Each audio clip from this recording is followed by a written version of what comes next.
What is it, a Tuesday morning already? And later on, after the 10 o'clock news, as we continue to celebrate the 75th anniversary of WSGW, which officially is August 11th, we bring back voices that you may have heard in the past. And at 10 o'clock this morning, Randy Howell will be here to join me. At 11 o'clock, we'll find out about Great Lakes Golf in Midland.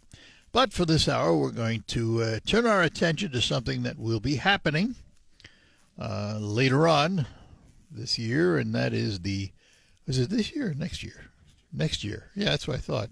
The gubernatorial race begins, and candidates are announcing, and one of them is with me this morning on the Republican side, and he is Eric Nesbitt. Good morning, Eric.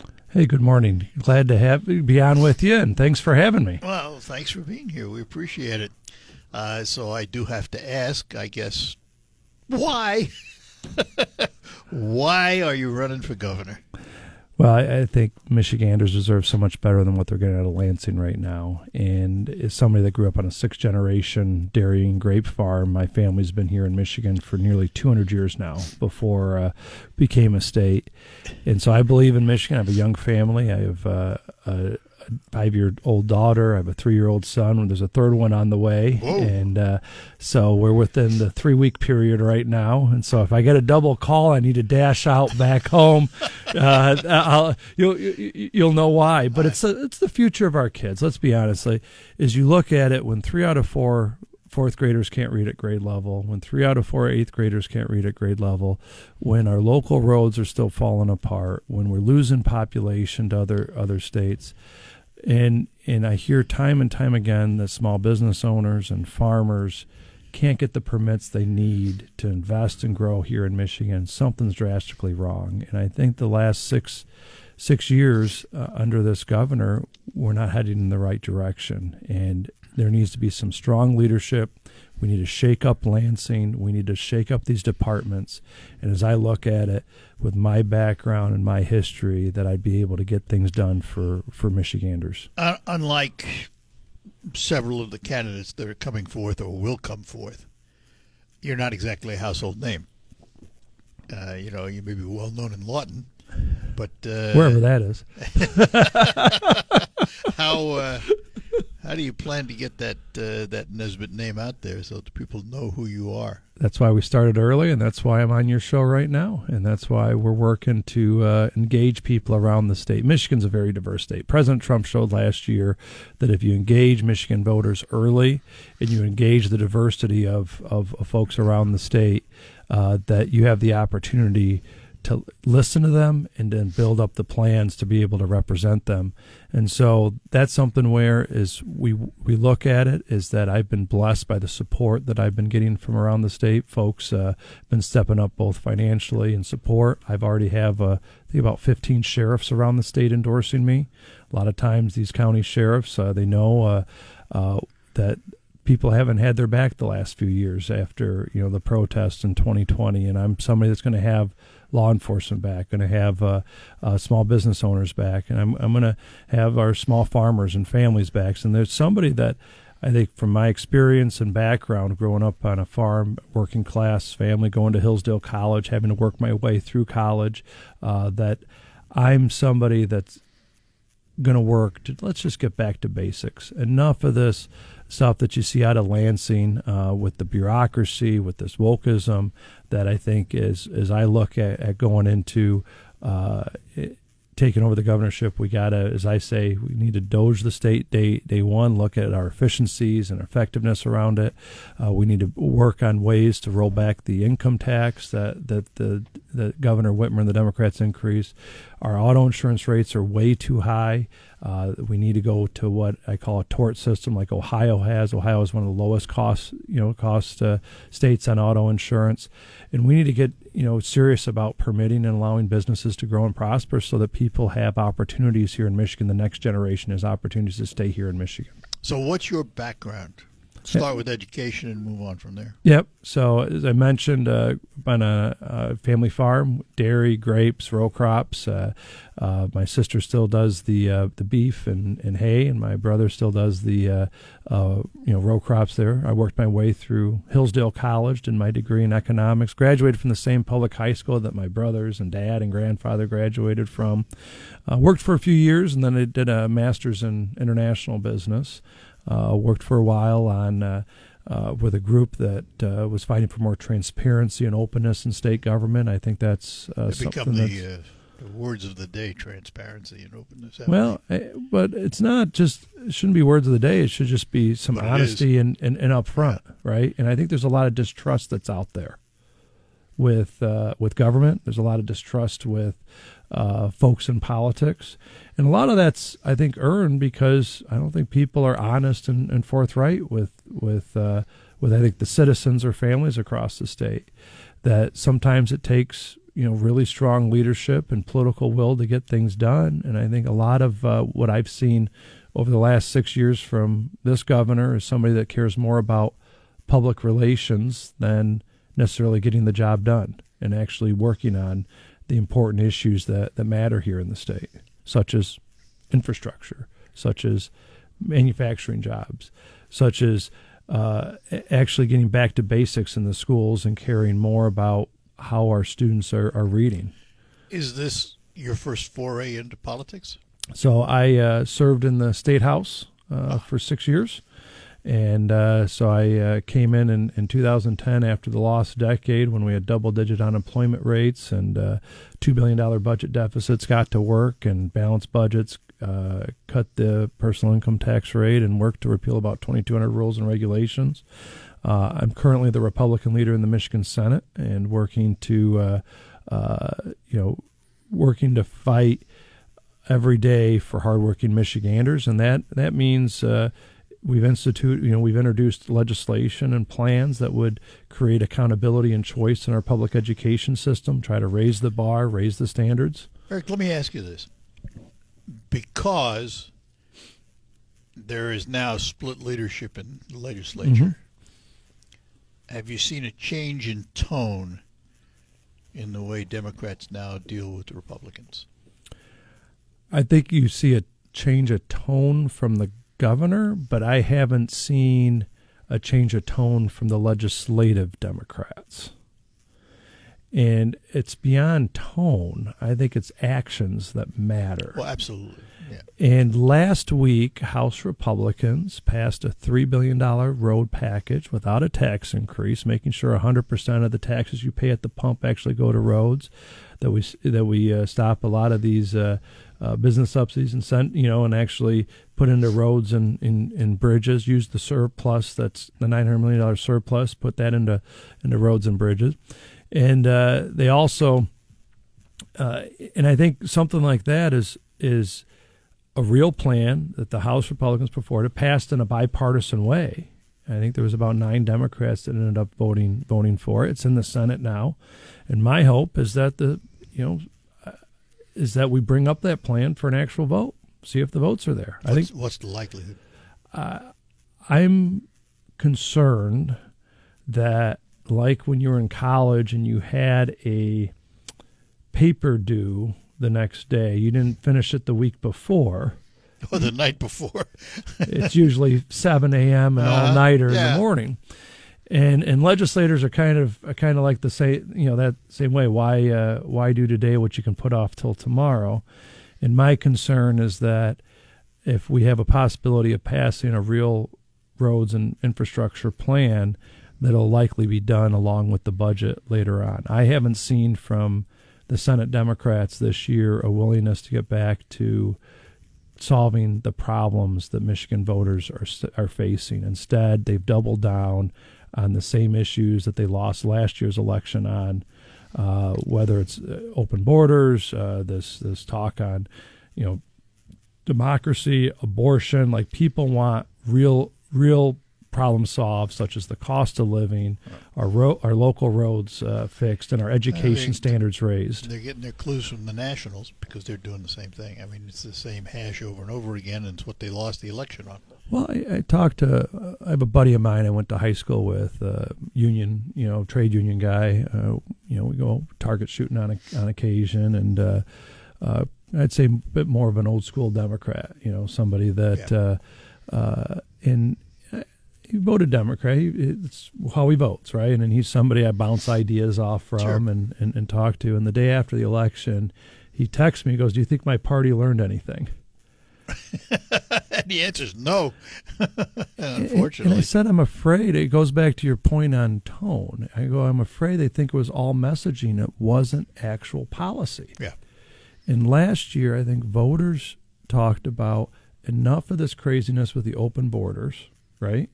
And he says that's just common sense. You know who's coming into your country, Yeah. right? Inflation's killing folks. I mean, the average family's having to spend $12,000 more over the last 4 years under inflation. And then he goes, I have middle school daughters, and they got to watch somebody smoke crack with impunity last year. Little law and order would be nice. Yeah. And I think at the end of the day, it's about getting back to basics. Like enough of these 70 pronouns in elementary school. There's 2 genders. Let's get back to basics and worry whether or not Johnny and Lisa are able to read at grade level and set themselves up for success. I got to take a break. We're talking to Eric Nesbitt, and he is a Republican candidate for governor and currently in the legislature and the Senate. We will return with more after these notes. We are all anxiously awaiting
All right, we're back with you. In studio with me, Eric Nesbitt. He's a Republican gubernatorial candidate here in Michigan. He also is in the legislature and the Senate. Let's talk about some of the issues we're looking at. I want to start with the way we attract industry and business to Michigan. Now, in this region where we sit right now, in the Great Lakes Bay region, we're going to almost be the bellwether for the state because we've got Corning coming in, building $1 billion facility and 1,100 jobs. Hemlock Semiconductors looking for a couple of hundred people in their expansion. SK Siltron up in Bay City is looking for people. So we have the core of a really good business industrial area, plus all the industry that's here already. Problem is housing, where are we going to put them, and where are we going to find all these people? What's the answer for Michigan? Yeah, so the last few years has been a real challenge on the economic front. I think a lot of that started with the COVID lockdowns. We had some of the toughest COVID lockdowns in the nation.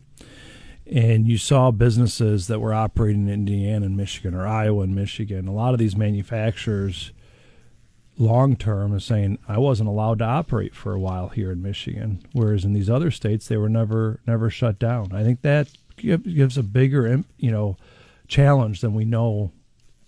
Well, let's set us up even for today where we are now. And then education, the average student that went through the COVID lockdowns is 3/4 of a grade level behind than where they're at. That's why 4 years ago we tried to push for reading scholarships, tutoring scholarships, to try to get folks caught up. Unfortunately, this governor vetoed those 4 years ago in 3 weeks.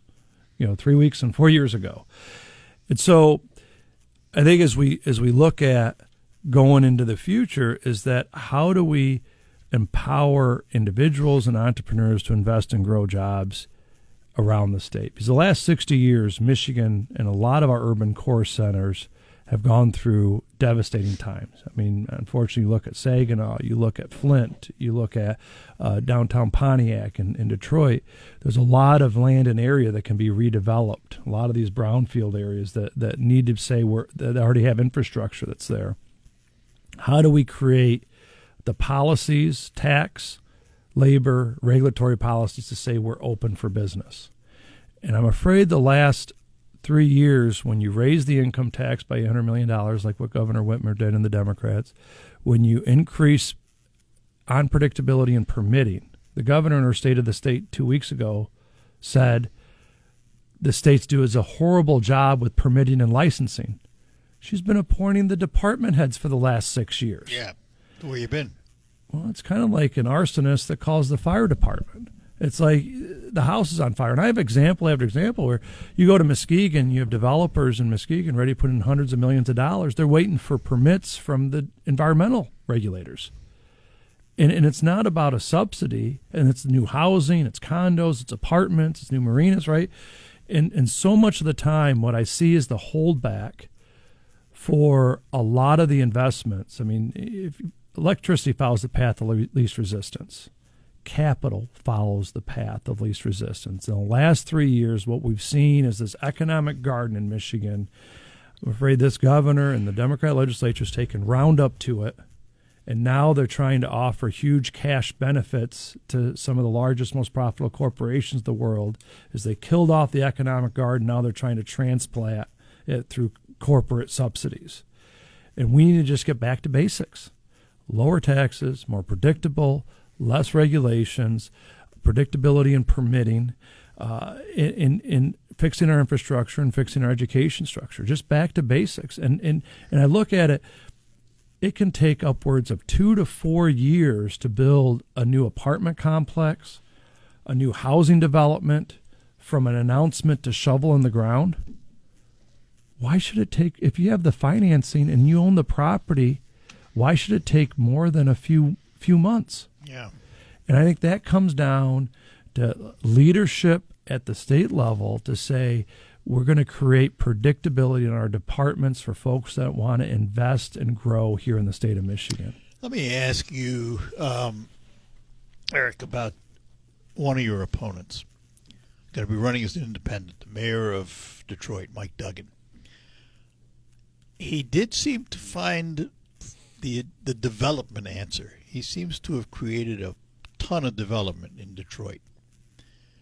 Is he putting forth notions that can be used statewide? And is he getting things done quicker than others? I think a lot of people appreciate his time as mayor of Detroit, and even though population's decreased under his time, that it seems to have finally plateaued out a little bit, which is positive. But at the end of the day, people appreciate him being mayor of Detroit. Do you want the mayor of Detroit to be governor of Michigan? And I think that's a question that a lot of people are going to ask themselves, especially since he's running as an independent. And then a few weeks ago in the Detroit Free Press, one of the papers down there, I was reading an article about a developer bought an abandoned 5-year-old community center.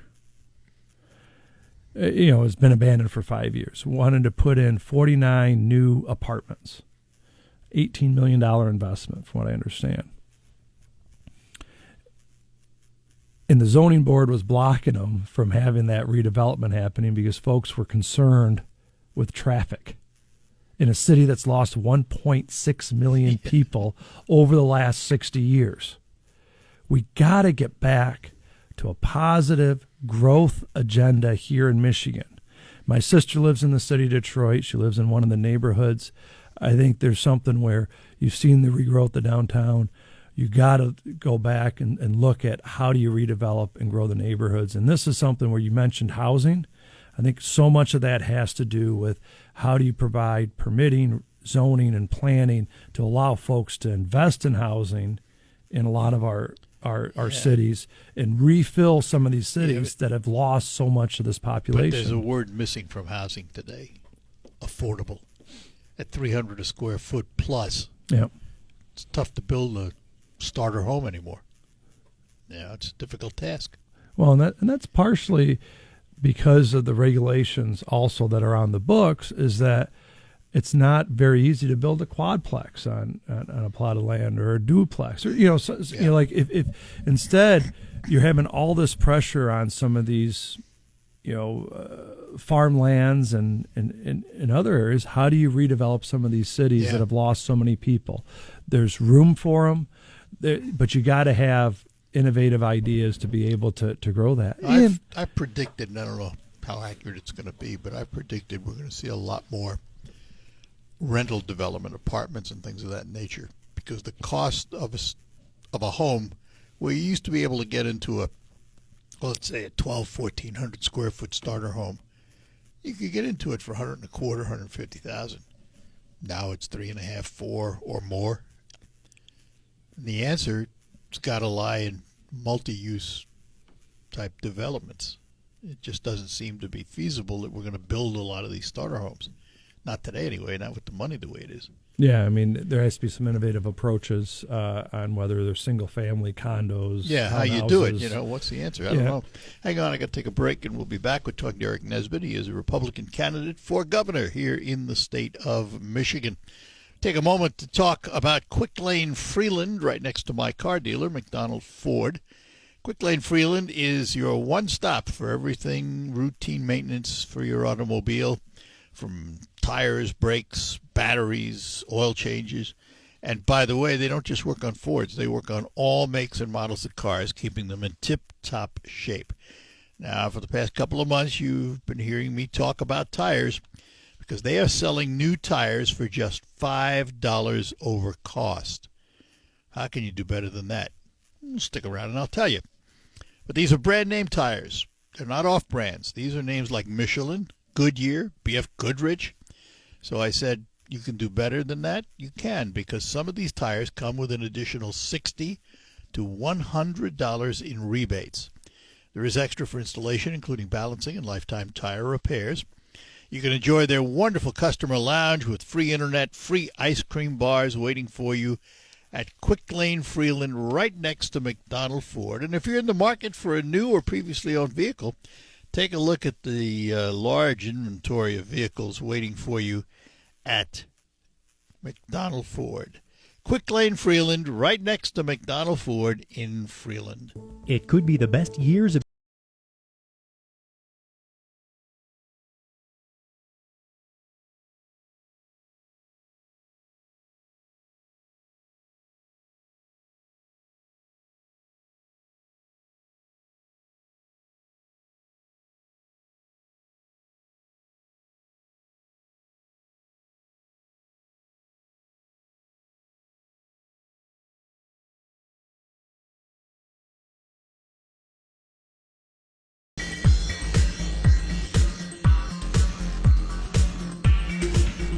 Hi, we're back with it. We're talking to Eric Nesbitt. He is a Republican candidate for governor. Let's talk about one of the issues you mentioned earlier, and that's roads, but not the interstates, not the M roads, the local streets that we all have to drive every day, that have forced communities to go after local millages and things of that nature. What should be the state's responsibility in that? Yeah, I mean, I pay, I think, 2.25 mils on my own local property taxes between township and county millage. It's there. Let's be honest. The last 6 years, the governor borrowed $3.5 billion to do a lot of construction on the main state trunk lines, and it's going to take $6 billion to pay back that $3.5 billion over the next 25 years. Which is creating this funding cliff, because the payments back actually are going to be taken from local roads and county roads around the state. They actually take the state bond payments away from the top of the bucket, if you will. And so, fortunately, we have a plan that passed the House last week, a Republican House, that would take, this is how it's built. 100% of the taxes you pay at the pump. Right now, there's about $950 million of taxes that Michigan drivers pay at the pump that don't go to roads and bridges. They go to other places. Take that money and actually put that into roads and bridges, number one. 2, the $900 million surplus that was announced in January, put that into roads. The $600 million that the governor's been using each of the last few years on her corporate welfare, projects. If it's so important for growth, infrastructure is an important part of it. Let's put that into roads and bridges. And then making sure that more of that money actually goes into our villages, cities, and counties to get to helping some of these roads we're on every day. I have to ask, because if you take all the gas money, all the taxes on gasoline, are you not pulling money from someplace else? Yep. So there's education. There's about half goes to the school aid fund, half goes to the general, the general fund, and so both of those, in terms of the growth that we've seen in the school aid fund, it's been over a 50% growth over the last 6 years. There's been over a 40% growth in the state budget, and at the end of the day, there's plenty of money when you prioritize public safety, our roads, and education. Instead, over the last few years, you've seen a lot of social welfare programs expanded under this governor and under the Democratic legislature. And I think we just got to pull back and say, hey, we got to live within our own means. And the last thing Michigan drivers, Michigan families, Michigan seniors need is a tax increase. We can do this without a tax increase. All right, we're going to take one more quick break and come back and conclude our conversation with Eric Nesbitt. We're going to talk a little education when we return. We're proud to make